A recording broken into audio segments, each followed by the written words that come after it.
Welcome to the Strictly Business Podcast. Hey guys, before you watch this amazing video, please do me one favor and subscribe to this YouTube channel, ring the doorbell and give it a thumbs up. That will mean the world to me. Thank you. But when I first emailed you, you were, I think it was called Flicked. You had the lights or something to do with... Yeah, that's right, yeah. and then you, because your background is hospitality, yeah? And you've got a lot of experience in hospitality. Yes, I do, yes. Yeah. Several years on several levels and started off, again, very nothing in hospitality and really worked my way up. And yeah, Flicked was was one of the first businesses. That was one of the first, yeah. And I remember looking at the site thinking it was a very basic site. Did I email you first or did you get in contact? I think you would have emailed me first because back then I wouldn't have known what SEO meant, first of all. And the interesting thing with Flicked was I thought I knew everything. I thought, well, I'm going to travel to Melbourne to see this best web designer that cost me 10 grand and in the end get a shitty website. Now, I'm sure that's the story of many people, man. But that's the sort of, I mean, even with SEO, like I was just telling other clients, like literally last week, I mean, I would rather see like no work than bad work, right? So I'm sorry you've paid, $10,000 in 6 months for nothing. But that is actually better than having to clean up bad work because there's fees and there's time and your service could be, your website could be potentially banned. Now it wasn't, from memory, your website wasn't rubbish, but we started working together when we were working on, was it Leather Menus? Yes. Yeah. Leather Menus. Yeah. And I tell people that was probably in 13 years, Damien, that was probably one of the few websites that I've ever dealt with where we had SEO results in 6 months. And I think that's your sort of, you were new to the SEO game. And then your first, I'm not saying I'm sitting up here because I want to like toot my own horn, but but most campaigns I work on don't work out like that. Most SEO campaigns in general don't work out like that. And I remember. And you had told me, you had said it would take 12 months. It'd take 12 months. And we killed it in 6. I mean, I remember, man, the SEO was doing really, really well. But that can be an issue with also then having to scale quickly. I think people say, oh, do I have to pay money and not see any results? And I'm said, well, there has been times, and I'm thinking of you, that SEO we have achieved results within 6 months, but it's not the normal expectation. What do you tell clients? Because it's good feedback for myself because I sort of don't know. It's always a hard sell, to be honest. It's always hard to tell people. You actually have to go back to the beginnings and explain how Google works, because it's not as simple as saying, I've got this guy who is going to turn your website into. No, like you have to explain everything, and even then, and I can imagine how hard it is for you, because even then, once you've explained everything, most people still don't understand why they have to pay money to be on Google, essentially. Yeah. And then breaking down the organic with the paid and what's the benefits, because I remember you were sinking a lot of money into the AdWords. Not if it was on the AdWords, it'd be fine, but the AdWords and Facebook and just throwing money at it. And you know what? Actually, AdWords, the interesting thing with AdWords is it was actually successful at first. And it stopped being successful the minute I involved a dodgy Google AdWords company. And it didn't understand the business well enough to manage the ads. No, I mean, that's a pretty good, lesson because, our Google AdWords partner now, we make sure that she's done all the certification and all the training, because I tell clients that Google AdWords is the fastest way to lose money when you don't know what you're doing, or if you actually hire someone that don't know what they're doing. Or it's same thing with SEO, but AdWords, at least if they do a little bit of work, that work will get carried across if you move to another SEO provider done in the right way. AdWords is you have a bad month and you might as well have burnt that money, because unless you know what to do with the data, I tell clients, sometimes the data we get from using our partners, at least we can, even if you don't get any conversions, we can take that data and we can plug it into SEO if we know it's got impressions and it's good. It's a good keyword tool. but if you don't know what you're doing, you're just burning your money. Yeah, that's right. And I mean, the biggest thing as well is the difference again between SEO, I find between SEO and Google AdWords is the long term. When you run out of money, that's it. Google AdWords, you're done. If you run out of money, your business dies with it. SEO, at least you have some kind of long term return on it. It's sustainable, and that's exactly what I was having today, a meeting with a potential client. It's sustainable, and I tell clients, like, even after 6 or 12 months, if you kept that domain running, Damien, I'm sure even if we stopped working after 12 months, it might have gone down over 12 months, but it wouldn't be something like it's instant, like AdWords, where you pull the plug. Right. And then, well, some SEOs out there, they would love to have it like that, so they start clients start paying, the traffic falls down. But I tell my clients, no, like a percentage of money that you pay us will be reinvested back into your campaign. And that was actually feedback another client gave me, like, you need to push that more, because I've been doing SEO for 10, 15 years, and most SEOs that I've encountered don't necessarily even reinvest money back in, or not much. And so that's been something that it's good. That's why I like asking everyone questions like, what made you take on SEO for the leather manufacturer before? Like, what, if you didn't know much about it? Look, I think... And me specifically. I think I was getting good results from the get-go with obviously a bit of AdWords and a bit of Facebook. Even though we're throwing too much money at it, I was getting results. So I thought, well, I need to have a long-term strategy. And I was seeing myself in this business for years to come. And when you make this kind of investment, I think you need to be sure about what you're doing, and that you want to be in that business for 2 or 3 years minimum for you to make an investment, or to just throwing your money out. So I was really seeing myself being in that business for several years, and I wanted to take on the competitors because I thought I had quite a unique approach to the product. And that's what made me go ahead with it. Awesome. Well, let's go on to the present. So with VoIP you've launched that. You did message me and tell me that you were getting a few leads without hardly any SEO. I've had a look at your site. I've got some advice for you, because I want you to walk away not thinking this was a total waste of time. So I want to be able to provide value for you. But so do you want to tell me what exactly you've been doing with VoIP and with Google? And then maybe I can give you some advice. So I've done the basics essentially. So I put a plugin, Yoast SEO. SEO Yoast plugin, yep. So I put a plugin which is pretty similar. I paid for it, $120, whatever it is. I don't actually know what it does for me, to be honest, but I've done it. And then I've registered to several relevant directories. So I didn't want to go into directories that didn't make sense. Yeah. So I focused on the local directories on the Southern Shire, some of the bigger directories, Yellow Pages, etc. I worked on my Google, my business listing. Yep. Trying to build up some reviews there as well. Got a Bing business listing as well. And that's pretty much where it is. And I've been active on a couple of forums and a bit of the social media, but not too much. Okay, awesome. So, I mean, the link acquisition side is enormous, and I would prefer that you tackle it from a content marketing angle. We can discuss that a bit later on if we have time.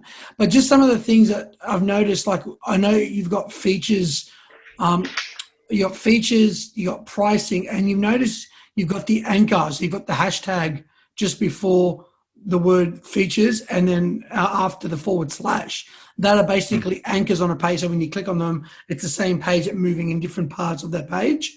Yep. Now, the problem with that is Google doesn't index that at all. It's still one page.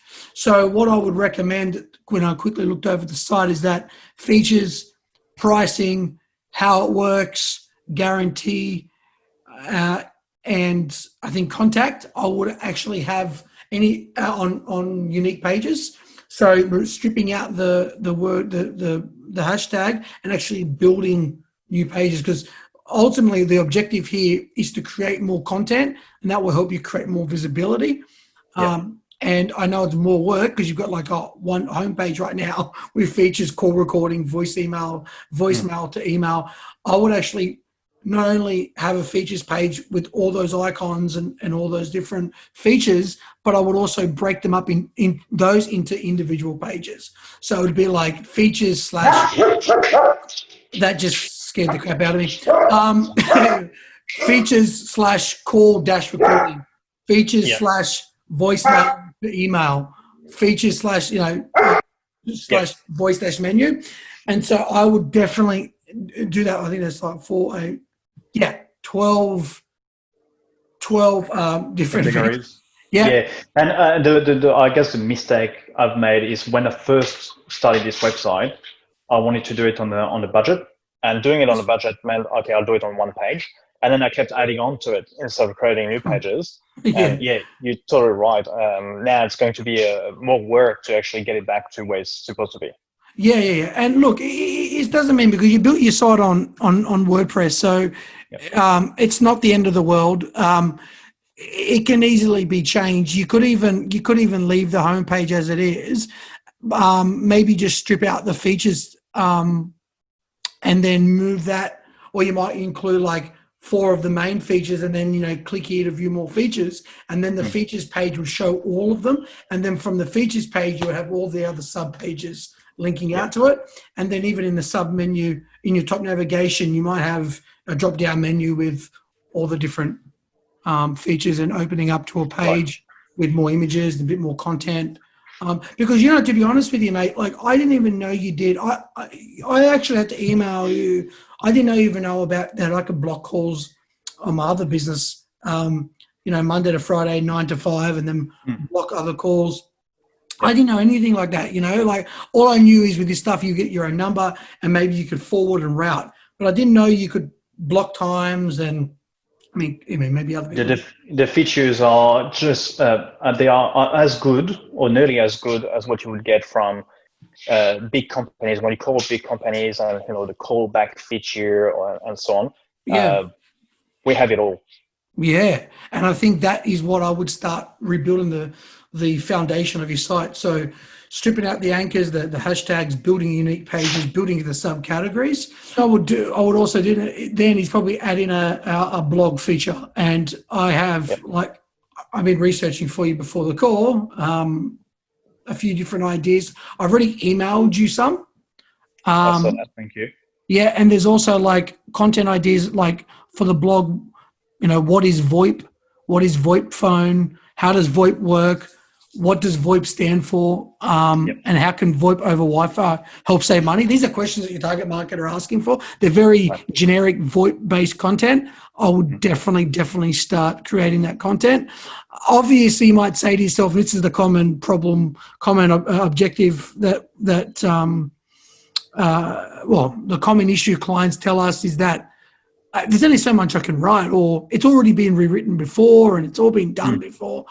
I think that if you come across it, one of my favorite sort of strategies is, okay, I understand when you say when you write about what is VoIP, there's only so much you could write about it, but if you use if you think about it and start writing it even down on a piece of paper, what is VoIP and how does VoIPSmart do it differently or something like that, and sort of include that sort of business angle spin, and then have a YouTube channel, a branded YouTube channel, and say, hello, my name is Damien, and today I'm going to give you a really quick explanation of VoIP, do like a 3 or 4 minute video, and then embed that into your blog article. And that way you maximize your search engine visibility on Google. The YouTube thing is always complicated. Gaining confidence to I guess record a video, speak on camera. You're in hospitality, Damien. I know, and it's I've got you. That's exactly right. I've got to have someone in front of me. See, I can talk to you now because I can see you. But talking to an empty camera is a lot harder, and that's something. It's difficult. I can see the value. Look, I suck at podcasts. Look at me, right? Like the whole podcast has sucked, right? But in terms of production, but hopefully not in terms of the value and the content.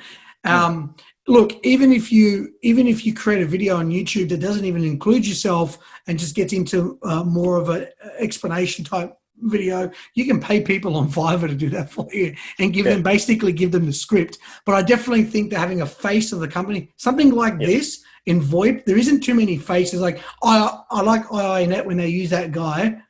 And every time I think of IINet and I think of the commercial, it's always him. It's him on the internet. It's him on the TV. And I think that is a really cool way because it creates more personality with the brand, and he's still dealing with people at the end of the day. And this sort of internet, like sort of service that you're offering, I think if you can overcome the confidence issue, and I appreciate you being honest, because when I was having conversations earlier, people say, I'm not good with the video camera. Look, you weren't good at driving too at one time in your life. You weren't. You weren't good at a lot of things that you learned. I think the honesty would be, I think it's a confidence issue. And look, I suck at it, so I should give you confidence. But I definitely do think that having your face in the videos and people see you, you're a nice guy, you talk well. I think that will give the brand a bit of personality and a bit of. Yeah, and that reflects the outcome I'm having in gaining new customers at the moment. Is I think I told you, but I'm actually doing door to door, and door to door is working. I've had people saying, "Oh, okay, thanks. We'll call you if we ever need," and calling me 2 weeks later saying, "We're struggling with our current provider. We need to move office, and they're not helping us. They're not answering the phone." And because I was there face to face, they already had that confidence that I can come into the office. Yeah. And I think that's because once someone starts dealing with you, they like you, Damien. So I think that is something that you probably want to do at scale. So you want to do it like if it's working, keep doing it. Like it's your personality, mate. Like you're a people person. So it should be easier for you, right? Your hospitality background, you don't have an excuse, Damien. And I'm gonna push you until you do it, mate. But I think once you create your first video, it'll give you the confidence. And obviously the YouTube content will plug in really well with your blog content.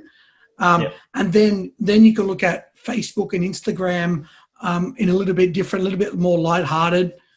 You could talk about, the different features like hosted MPBX. I don't even know what that is.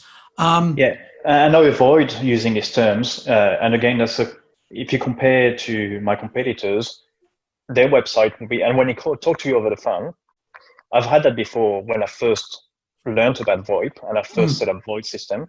They call me and they're saying, okay, how many SIP devices do you need?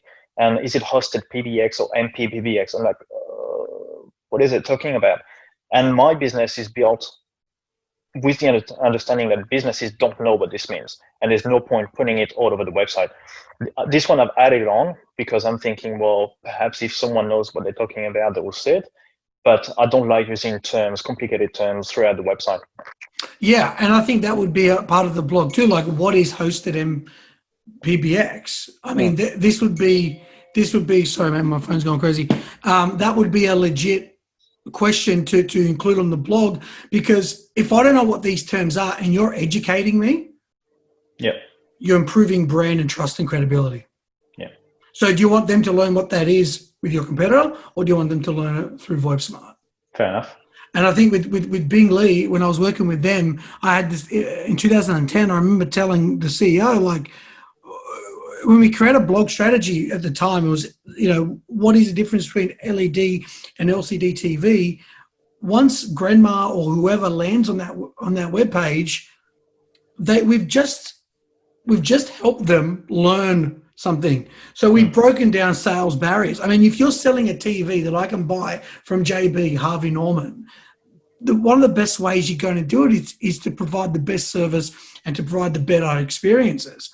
And it's all about me. So if you can deliver on that fundamentally, then you're going to improve your credibility and trust with the target market. And that is basically what marketing is. And too often, Damien, and probably your experience when we were working together previously, is that SEO is very sales driven. It's very like someone's looking for something and they want it and they buy it. And it is still very much that. but it's still marketing, not sales. Yeah, And so, yeah. the content marketing aspect now, like, and I actually, to be honest with you, I think SEO, even though it's still probably the best conversion tool, I don't think it was as good as it was 10 years ago. That's just my opinion. I haven't seen any data on that. I'm just like, it's just something that I think, because people are getting smarter, the competition's getting more aggressive. When I was ranking first for a client recently for engagement rings, we noticed that there was more conversions if we didn't rank first, of course, but the time and effort went into it. Then I found that over time, the conversion and even the click-through rate went down, because even when you rank first on Google for something, they're still looking at the competitors and they're going, I don't know who that client is, but I know Michael Hill and I know Tiffany, so I'm clicking on them. Yeah. And so, all right, so Google's also got Rank Brain, which is another part of the SEO ranking factor there. We could rank fifth, but if people see, VoIP Smart is always answering my questions. Every time I'm asking a question about VoIP, I'm getting VoIP Smart. They are truly smart, right? So, right, because they're literally always answering my questions. And I think that is something that you would want to think about, mate, because that long tail, saturated, it's not going. You're not going to have too many ads showing up, because people are still probably want to rank for like VoIP Sydney or the sales-based keywords. So if you target, what is a hosted MBX system, or what is a hosted PBX system, or whatever, then you start building content around those core services. Look, I did a case study on it. Trust me, it works, and it works well. And then it comes down to, understanding what does, and if you email me, bro, just say, look, I need some more content ideas after I give you the ones that I've already given you. And then say, look, I need some more ideas, and I'm going to increase, and I'm going to build YouTube content, and then I can help you build your SEO until you can afford to hire my services full time. Yep. And you were going to talk about that. You were going to ask me why I can't afford the service just yet, and essentially, I think with my type of business, now that I'm not selling products anymore, it's very different. When you sell a phone or internet service, you sell it for a period of hopefully 2-3 years, with an average customer's return being somewhere between $500 to $1,000 a year. But it's not instant. It's not like selling a product, a diamond ring at $3,000 or $5,000. You need recurring. Correct. Your profit comes in straight away. With my business, it doesn't come in straight away. So that's something that takes time to build to a level where then you've got recurring every month commissions, essentially. Yeah. And look, you're good at the sales side, clearly, because you do the door-to-door sales. So this whole aspect that I'm showing you would be the marketing and growing the visibility. So as you're increasing sales, you're also increasing market visibility. And I think I think videos on Instagram, Facebook, LinkedIn. But obviously, if you look at what I try to do, is LinkedIn is very much different context than a Facebook post. Yeah. Or I might put up a bit more aggressive quotes on Facebook than I would put for the LinkedIn audience, right? I don't mind saying, on Facebook, who gives two shits if, Jared276 doesn't like your video. I'd probably say that on LinkedIn, but I wouldn't word it differently. I would word it a little bit differently, in a way that is still authentically me, but it's also a little bit tamed down for the LinkedIn audience. So, but on Facebook and Instagram, I don't care, mate. I'll just whatever. So I think if you've got a content like strategy for Facebook and for Instagram, like if you have a look at RX_painters, that dude Howard, he just came to me like 2 years ago and he said, look, I can't afford SEO, very much similar to obviously what you mentioned to me previously with this new business. So he said, what is the best thing I should do? I go, bro, you're a painter. Go to every single job you go to, document it. Don't. This is the thing about, like, this is the zeitgeist. This is as easy as it sounds, but it's actually difficult to actually implement, because you need to be patient. You need to be consistent and determined. But this guy's built a massive following now on Instagram. And then recently we had another call saying, what do I do next? And he goes, I've basically become the tradie in the van. That's how everyone knows me. So I said, okay, awesome. Keep doing what you're doing on Instagram. He goes, I've tried LinkedIn. I'm not cracking into that. I'm not cracking. So I said to him, look, start a podcast, be the tradie in the van, right? And then, host girls that are tradies now, because that's a big thing now, and carpenters and other painters and plumbers, and sort of host the podcast in the van, talk a bit of shit with the other tradies, and build your audience in that way. You'll be one of the Australia's first tradie podcasters in a van, definitely the first in the van. And you could really grow because you've got that personality. So he's like, that's a great idea. So he's going to work on that. So I just think that you just need to break it down to what that strategy looks like for VoiceSmart. Yep, sure. And great I think information. Be a little bit unorthodox is not going to hurt you. Show a bit of personality is not going to hurt you, I don't think. Hasn't hurt me at all. I think people say, yeah, your production sucks, but we see value, we see passion. And I say, you learn. Yeah, mate, like it doesn't hurt my feelings. Like sometimes even my own family members tell me what I'm doing is rubbish. So, hey, look, like you live with it, man. No, I actually think you're doing really well. Your podcasts are quite interesting as well. You get good content. Thank you. So no, don't underestimate yourself. And that's it, man. And that's the same advice I'd give you. And look, I'll be honest with you. When you start putting more content out there, especially when you start running ads around it, people love judging others, man. Like, look, that's right. What I've figured out is there's two types of people. There's the players and the spectators.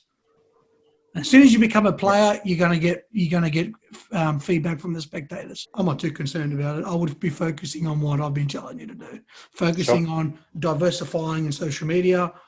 Mate, I was chatting with a law firm recently, and they're putting a huge amounts of money into bus ads.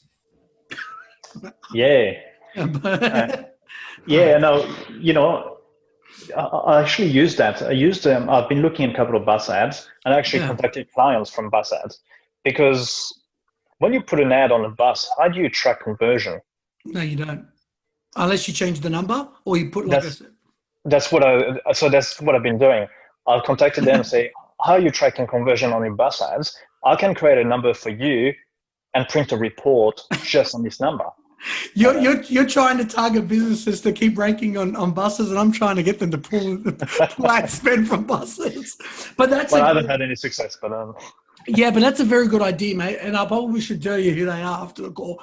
But do you do the digital call tracking for websites yet, or is that something you're considering? Or well, so when you say digital call tracking, well, essentially for us, it's creating a unique number for your marketing campaign. Yeah. And that costs nothing, by the way. That number, if you have an account, the number itself is 65 cents. So if you're a company already are with VoiceSmart, you can create a new number for 65 cents, where you can have 10 numbers.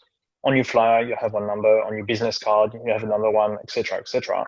And then you can print your reporting on the back end that says this specific number, how many calls did I receive this month? That's how. Okay. So you can't because obviously like traditional call tracking, you have a code, and depending on where the medium came from. So if you click a Google search result, organic, or you come from paid, or come from social media, the website will change the number based upon the medium. Oh, I see. Automatically. Yeah. I guess what you're saying, because you can just dump the number on Facebook and then have one from Facebook, and that's awesome. But it might be something to consider as well. How would I be able to provide code so they can sign up to like 10 of your numbers? Yeah. And then you've got a JavaScript code or whatever that plugs into the website that can change it based upon the referrer. Yeah, right. Well, that's something to investigate. Yeah, because I think that's really big, man. I think that, obviously there's a lot of competitors that are doing it, but it could be just another one of those services you could plug in potentially. Yeah. All right, cool, man. So what else is with the content? Do you have much of a social media strategy happening on? No, my social media strategy is purely based on social proof. So I've been saying thank you to my new customers on Facebook. So every time I have a new customer, yes, you have been. If they're big enough, I will put a logo, say welcome on board, and it's just social proof. That's what it is. So I'm just hoping that if someone is searching my website and wants to look at reviews on Facebook, they will see that other people are already with VoiceSmart. And see, I just said to you, what are the benefits of changing your number for different marketing mediums, or what is you've just gone into like you could do like a 5-minute YouTube video, right, on the benefits of changing your number to a VoIP service. Talk about one feature that might go for 4 or 5 minutes. Then you can take that 4 or 5 minute clip from YouTube, because YouTube has a context where people come to stay a little bit longer than Facebook and Instagram. You could break it up into a minute clip for Instagram. You could do 5 clips in one video from YouTube, and that could be one specific feature. So this week, I'm going to be talking about call forwarding. Next week, we'll be talking about, let me go back to your features. Because I forgot. Call forwarding, voicemail to email. I mean, how cool is that? I mean, voicemail to email. What are the benefits of that? Or, you can get a callback service. If you're a small business, you can still tap into the big business features. And one of those are Q callback. So you don't let your customer, if you target those online e-commerce websites from the small to medium, I think if you're discussing Q callback with them, I can't see how they wouldn't find that valuable. I've just launched my e-commerce service, and I can already tell that would be, I want them to call, leave a voice message, and I'll get back to them. I prefer to do it that way. So that could be, every feature could be a 5-minute video on YouTube, a blog, and then you can embed that into the blog article. You're taking those 5-minute, breaking it down into Instagram and 1-minute Instagram, or you could put up on IGTV. But do you see how you could probably could take one bit of content, break it up, and use it and redistribute? And have content for the social. Yeah, absolutely. And then you could even have a podcast where you're interviewing these small businesses and doing what I'm doing, and expand the social proof.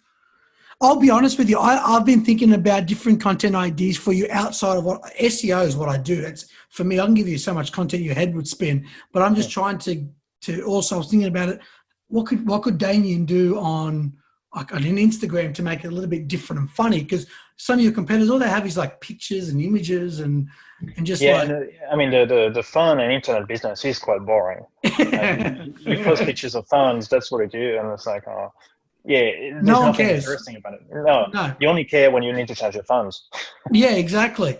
But I think if you can talk about the features and keep pushing them, and pushing the features of them, perhaps even building that podcast in a way that can be a little bit engaging, a little bit different. Like I said, the unorthodox style, as long as you're at least walking away from this call thinking about how I can sort of be different. Yeah. And step outside the boring nature of, because it's boring, but for businesses, it's also important. Yeah. So I just think with your obvious awesome sales skills, if you can then encourage them to provide some helpful information, and then encourage them through social media to contact you to have a discussion, then you can do the closing. I know you can do the closing. I know you're very good at doing the closing. So I just think it's more of the information and the content assets that you need to produce. I better get onto it. Awesome, man. Do you have any other questions?